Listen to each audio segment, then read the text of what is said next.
अब ऑक्सीजन के लिए भीख मांगता हुआ फिर रहा है ये आदमी।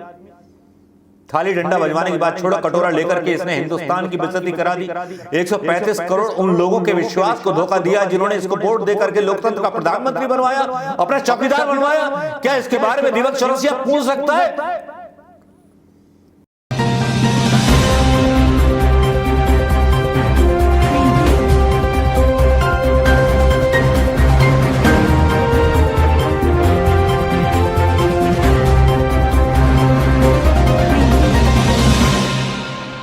दोस्तों नमस्कार, मैं मनोज कुमार शर्मा एक बार फिर आपके बीच में इसलिए क्योंकि खबर ही कुछ ऐसी है कि दो नमूनों के बारे में बात करनी पड़ रही है। नंबर 1 नमूना है अनुपम खेर और दूसरा नमूना है दीपक चौरसिया। अब दीपक चौरसिया को पहले घेर में लेता हूं, उसके बाद दूसरे घेर में लूंगा अनुपम खेर को। पहले घेर में दीपक चौरसिया को लेना इसलिए भी जरूरी है क्योंकि ये वही दीपक चौरसिया है भाई बहनों जिसने प्रधानमंत्री मोदी जी की तारीफ में पुल भिजा दिए थे और आज कैसा दुरंगा बनकर के ग्रेनेड की तरह ये रंग बदलता है, तो इसकी पोल खोलनी बहुत जरूरी है। दीपक चौरसिया अपने चैनल के माध्यम से पता नहीं कितने झूठ फैलाता है, कितनी चीजें ऐसी बताता है जो हिंदुस्तान के लोगों को लगता है कि वो सच है, और इसी तरह के गिद्ध मीडिया ने हिंदुस्तान की हालत बिगाड़ रखी है। हाई कोर्ट का एक ऑर्डर आया था जिसमें उन्होंने चुनाव आयुक्त को बोला कि हत्या का दोषी मान करके आपको फांसी पर लटका दिया जाए, हत्या का मुकदमा चले। तो मेरा यह कहना है उस हाई कोर्ट से कि इन मीडिया वालों पर, इन गिद्धों पर भी एक मुकदमा चलना चाहिए और ऐसे पत्रकारों को भी फांसी पर लटका दिया जाना चाहिए जो फेक न्यूज और झूठी खबरें फैलाते हैं, अपने हिसाब से संविधान को तोड़ते मरोड़ते हैं, खबरों को तोड़ते मरोड़ते हैं, सज्जन व्यक्ति को बदनाम करते हैं और गुंडों को जो है व्याख्यान करते हैं। गुंडा कौन है, सज्जन कौन है, वो आप समझ गए होंगे दोस्तों, आक्रोश भी समझ गए होंगे। दीपक चौरसिया एक ऐसा नाम जो मुंबई हमले में पहुंचे थे, वहां गोलियां चल रही थी, पता नहीं कितने आतंकवादी वहां आए हुए थे ताज में।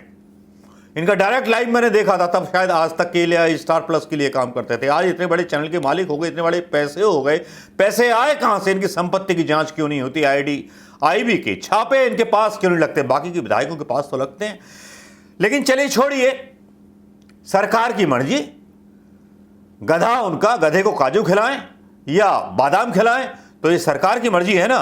सरकार ने पाले हुए ऐसे दस्तकार हैं, ऐसे पत्तलकार हैं जो पत्तल चाटने का काम करते हैं, जूते चाटने का काम करते हैं, और जूते चाटने में दीपक चौरसिया जो है बहुत आगे बढ़ जाते हैं। अमीश देवगन हो या मतलब अंजना ओम कश्यप, रूबिका लियाकत, किस किस का नाम लूं, सब तो बिके हुए हैं। अगर कोर्ट एक ऑर्डर दे देता तो सब फांसी के तख्ते पर खड़े हुए नजर आते, सबको फांसी दी जानी चाहिए। आज एक अहम खबर पर मैं आपसे बात करना चाहूंगा दोस्तों। अहम खबर यह थी कि विदेशों से भारत की अवस्था देख करके देखा, विदेशों ने, अमेरिका ने देखा, यूरोप ने देखा, फ्रांस ने देखा, ऑस्ट्रेलिया ने देखा, यूके ने देखा कि आज जो है भिखारियों जैसी हालत हो गई है। उस विश्वगुरु की हालत भिखारियों जैसी है जो अपने मुंह से भीख नहीं मांग पा रहा, किसी से अपील नहीं कर पा रहा। अगर अपील कर पाता और सहायता मिलती तब बात कुछ और होती। बिना मांगे सहायता मिली क्योंकि अमेरिका में दबाव बनाया गया भारतीय मूल के नेताओं ने, यूके में दबाव बनाया भारतीय मूल के नेताओं ने, और फ्रांस में दबाव बनाया उस लॉबी ने जहां से राफेल लिया गया।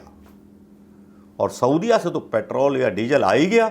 अब भक्त कितना इस्तेमाल करेंगे कितना नहीं ये मुझे नहीं पता, वो मानवता के आधार पर आया। लेकिन यहां देखिए गुणगान किस तरह से किया जाता है अर्णब गोस्वामी के चैनल के द्वारा, दीपक चौरसिया के द्वारा। लिखा जाता है ट्वीट में दीपक चौरसिया के, आज दुनिया भारत के सहयोग के लिए हाथ बढ़ा रही है। यह और कुछ नहीं, 7 सालों की कूटनीति का नतीजा है। कूटनीति ऐसी होगी कि भारतीय ही कुट गए कोरोना से।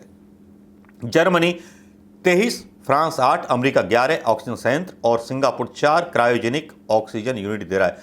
सिंगापुर से खरीदी गई है यूनिट। पत्रकार महोदय, इतना याद हो तो जरा बताइए जनता को सच। हम इस विषाणु के खिलाफ लड़ाई में अकेले नहीं है, भरोसा रखिए। बारे वाह बवंडर राम, बारे वाह झूठे राम। लेकिन इन भाई साहब को आशीर्वाद मिलता है। इनकी पोल खोलते हैं ट्विटर पर ही कुछ लोग। डेजी रानी लिखती हैं कि यार बिहारी तुमने क्यों बेच दिया हिंदुस्तान, अपने पापा से पूछ कर बेचा था क्या? और एक बड़ा इंपॉर्टेंट एक आता है ट्वीट जिसमें कहा जाता है कि दीपक चौरसिया आज से पहले जब प्रधानमंत्री मोदी जी ऑक्सीजन भेज रहे थे तो आप उनको दानवीर कर्ण की तुलना कर रहे थे कि दान दाता हैं प्रधानमंत्री मोदी जी, आज भिखारी की अवस्था में आ गए तब भी तारीफ। ऐसा दोगलापन ठीक नहीं। और कुछ आंकड़े डाले जाते हैं, AIMS के मौतों के आंकड़े दिए जाते हैं, कितने फंक्शन में कितने नॉन फंक्शन में, और दीपक चौरसिया की बाट लगा दी जाती है। भीख को कूटनीति तुम जैसे मूर्ख दलाल पत्रकार ही कह सकते हैं। भारत दुनिया का सबसे बड़ा ऑक्सीजन उत्पादक है, खुद की ऑक्सीजन बेच करके दुनिया के सामने हाथ फैला रहा है। ये घटिया शासन है।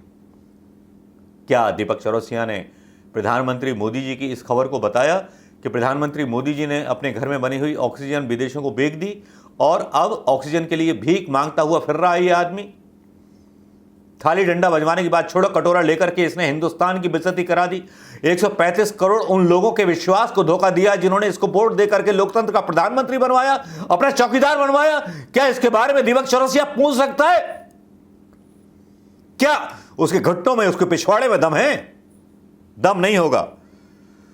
कूटनीति ही तो जनता का बर्बाद कर रही है और इस कूटनीति ने जनता की बर्बादी कर दी। इनके भाषण, इनके जो भाषण होते हैं, बोला जाता है, नड्डा बोलते हैं बंगाल में जाकर के कि देखिए साहब ट्रंप की सत्ता चली गई, कोरोना में नाकामयाबी मिली तो।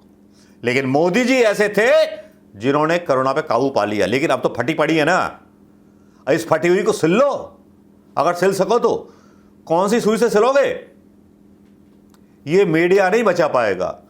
उत्तर प्रदेश में मारपीट चल रही है, अस्पताल तोड़े जा रहे हैं, वैक्सीन है नहीं, दवाइयां है नहीं।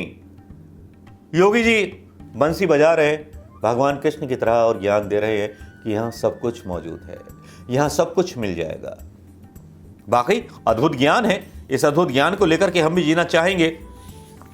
इतना ट्रोल हुआ आज दीपक चौरसिया, मैं आपको बता नहीं सकता। विनीता शर्मा लिखते हैं पूरा देश बेच दिया ऑक्सीजन के लिए भीख मांग रहा है। ये कूटनीति नहीं, लूट नीति है। और इनको तो कौवा बोल रहे हैं कुछ लोग, कौवा। अबे कौवे, दया करके दे रही है दुनिया। ये देख तेरे पापा का डंका कैसे बज रहा है। Modia Leeds India to viral एपोक्लैप्स, ये हेडिंग है विदेशी मीडिया के तेरे पापा के बारे में। सुन ले चरसी और कौवे, सुन ले। तूने पैसों की खातिर अपना ईमान बेचा होगा, देशभक्ति भी बेची होगी, लेकिन लोग हैं वो तेरी असलियत जानते हैं, पहचानते हैं कि तू है क्या, तेरी औकात क्या है, तू है क्या। तू वक्त पड़े तो अपनी मां को बेच दे, अपने परिवार को बेच दे। देश तो बहुत छोटी सी चीज है, ईमान तो बहुत छोटी सी चीज है। पैसे के लिए तू कुछ भी बेच सकता है दीपक चौरसिया।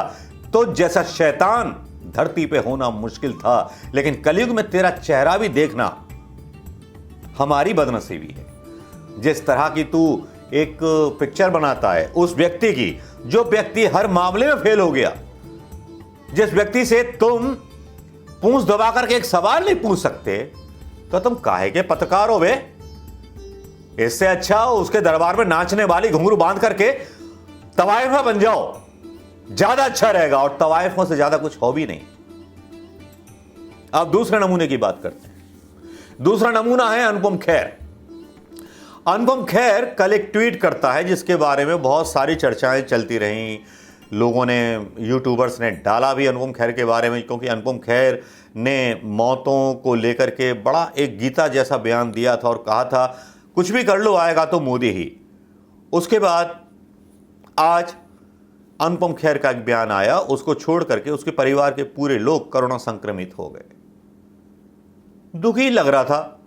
गंजा बाल तो है नहीं, क्योंकि गंजी तस्वीर डाल देता है कुछ भी करने से पहले। तो ये अनुपम खेर जैसे लोग, जो अनपढ़ लोग हैं, जिन्हें उसी टाइम पिक्चरों में काम मिला जब कांग्रेस की सरकारें थीं, कोई नई पिक्चर नहीं मिल रही, कुछ नहीं मिल रहा, अपना भविष्य काम नहीं मिल रहा है इनको किसी पिक्चर में, तो अपना भविष्य प्रधानमंत्री मोदी जी की तारीफ में करके गुजार देना चाहते हैं। और प्रधानमंत्री मोदी जी ऐसे चाटुकारों को पसंद कर रहे हैं, और यही कारण है कि प्रधानमंत्री मोदी जी की सत्ता का हनन हो रहा है और सत्ता में वो सारे पाप हो रहे हैं जो प्रधानमंत्री मोदी सोच नहीं सकते। हो सकता है कि प्रधानमंत्री मोदी जी की नीयत ठीक हो, लेकिन ऐसे चमचे प्रधानमंत्री मोदी को डुबोने के अलावा कुछ नहीं कर सकते। प्रधानमंत्री को तो डुबो ही डुबाएंगे, भारत माता को भी डुबो देंगे, भाईचारे को डुबो देंगे, सबको डुबो देंगे। प्रधानमंत्री मोदी जी क्या बोलते थे, एक उनका मैं एक लेक्चर सुनवाना चाहूंगा यहां पर बीच में, जिसमें बोलते हैं मुझे आलोचनाएं तो पसंद है, लेकिन मैं तो कुछ नहीं बोलता हूं। लेकिन मोदी जी का व्यवहार भी वैसा ही होता है जैसे नायक फिल्म में अमरीश पुरी का होता है, जो कैमरा ऑन कैमरा कुछ कहता है और पीछे कुछ करता है। वो अनिल कपूर को बोलता है मुख्यमंत्री बन के दिखा, और जब वो मुख्यमंत्री बन जाता है तो उसके रास्ते में अड़ंगे खड़े कर दिए जाते हैं, उसको पीटने की। पिक्चर तो आपने देखी होगी ना, नायक। समझ जाइए कि हाथी के दांत खाने के और दिखाने के और। लेकिन दीपक चौरसिया, अंजना ओम कश्यप, रूबिका लियाकत भी एक बोल रही थी। अब मैं किसकी कहानी करूं, ये कहानी पर वीडियो बनाऊंगा तो 1 घंटे से ऊपर का वीडियो बन जाएगा। मेन चीजें मैंने आपको बता दी। साथ में यह भी बोलना चाहूंगा कि दोस्तों, एक हमारे धन्ना सेठ हैं, दिल्ली के मुख्यमंत्री, वो रोज आकर के सुबह परेशान कर देते, ऑक्सीजन की कमी है, ये है, फलाना है, ढिमकाना है। अरे खुद के प्रयास कीजिए, नाटकबाजी कर रहे हो, टीवी पर आकर के विज्ञापन दे रहे हो, इतना पैसा विज्ञापन में खर्च कर रहे हो, तो इतने में तो संयंत्र लगवा देते, किसी भी ठेकेदार को ठेका दे देते तो अब तक जो था संयंत्र लग गए होते।